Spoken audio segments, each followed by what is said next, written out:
I think it's crazy. There's a lot of fans out there, and I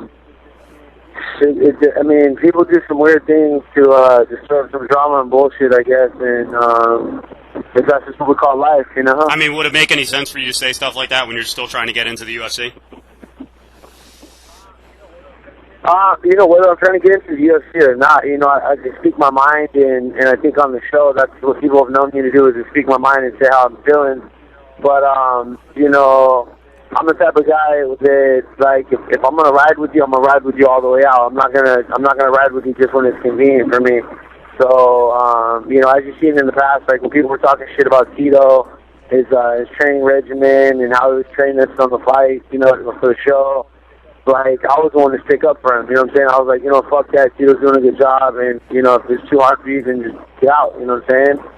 So, if I wanted to talk shit, I would have talked shit back then, and I'm also the type of person to talk shit to your face, so I just did an autograph signing with Tito this last, Saturday, so if I had some shit to talk, then I would have talked to his face then, and I had an opportunity to see that episode before, before it came out, and so I'd already known, and I sat down with Tito, and I told him what's up, I told him to his face what I thought, so for someone to go on there and say all this, like, shit about him, and, like, about his neck, and him fighting Chuck, and him being a bitch, or smelling pussy, or whatever, then, that's just all drama and bullshit that's being put out there, you know what I'm saying, but, it's a trip to me to know that Tito would feed into that, knowing we just signed together. So it looked like someone had some inside information too, though, because they had a couple of tweets about you supposedly saying that Tito wanted you to wear his stuff, and something about sponsorship. So do you think it was someone close to you, or how did they have that information? I have no clue. You know what I mean? Like Tito, I have no fucking clue I have no clue about any of that stuff. Maybe it was somebody who was at the Fan Expo, or maybe it was somebody who knew that I was at the Fan Expo with Tito, so they were just stirring up drama or whatnot. I don't know. So, I was going to say, I know you said you had a little sit-down with Tito. So what did you actually think about, some of the stuff he said? I'll read it to you again. He said, if you ain't got no heart, you're in the wrong mother blanking sport. No heart, don't work in this sport at all. You can't teach someone how to fight. You can't teach someone how to fight. You can't teach them how to have heart. Yager quit. Nothing more than that, he quit. And he said you were fine. And he said I was lying. Well, it's really easy to point the finger, and to be honest, I think that Tito was probably venting and talking all that shit because his name's on the line, you know what I'm saying? And his name as a coach is on the line. And Chuck in the season has been winning majority of the bouts. So trying to clear his name and try to clear his name out of it, I think that's why he was saying what he was saying, you know what I'm saying? Just because he didn't want to be attached to another loss, you know what I'm saying? So he was trying to make it that he was not in the wrong, but that I was in the wrong, you know what I'm saying? And when I go out there, dude, I'm a man, dude. I'll stand up. I'll say, you know what? I took that loss. I went into that fight with a broken hand. I didn't talk much about my broken hand. You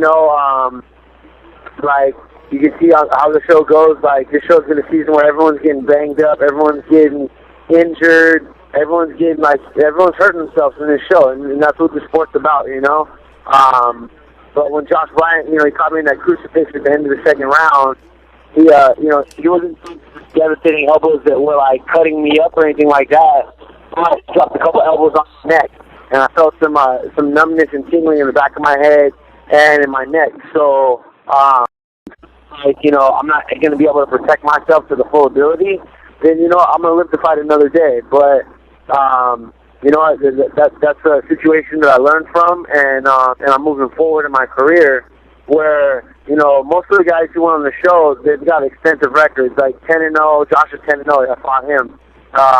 They were 11-0, 9-1. Cage's goals 18-15. So a lot of these guys have had a lot of time to figure out who they are, where they are, and in the sport. Well, I'm 2-1, so I'm pretty green. But at the same token, am I okay with taking that loss? Not really. Do I want to bounce back? Yeah.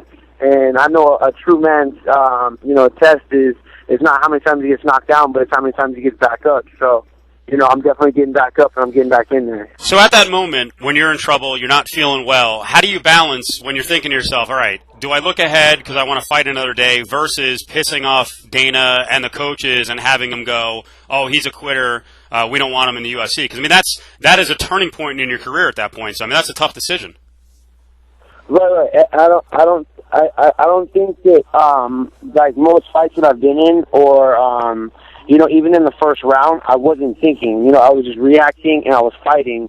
But the second you start thinking about what's going on, then that's when there's a problem. You know what I'm saying? And so when I got hit in my neck and I knew I was having a problem holding my neck up, I knew that was the problem. So if you notice at the end of the second round, I went to my corner and not once did I ever have my head up. You know what I'm saying? My head was down the whole time. And then the referee was like, Steve Mazzagatti came over and was like, yeah, you got 5 seconds, 4, 3, 2, and I picked my head up, and when I picked my head up, the doctor called it off. He's like, he can't hold his head up. So, and then, everyone wants to say, yeah, I quit on the stool, and that's the way it looks, but it's easy to point the finger. You go out there and put yourself in that situation, and we'll see what's up. And, you could see that I was clearly trying to finish that fight. I was trying to put Josh away. And I just wasn't able to do it. He kind of weathered the storm, and so you got to give your props to Josh Bryant. He weathered the storm and he came out on top. So, in closing, how do you think you came off on the show? Did they misrepresent you? Did you come off? I wrote that you came off as the cocky guy, the jerk. Sometimes is that a misrepresentation? And do you feel like that's going to help or hurt you in getting into the UFC? You know what? I think that, like I said in the past too, is I'm a product of the editing process, and everybody had their moments in the house when they were an ass, or when they were a jerk, or when they were this, or when they were that. So everyone had their mood swings and stuff like that. But I think, based on my marketability, they utilize me as a little bit more of a tool than the rest of the guys. So due to that, people got to see me in what parts that they displayed out there.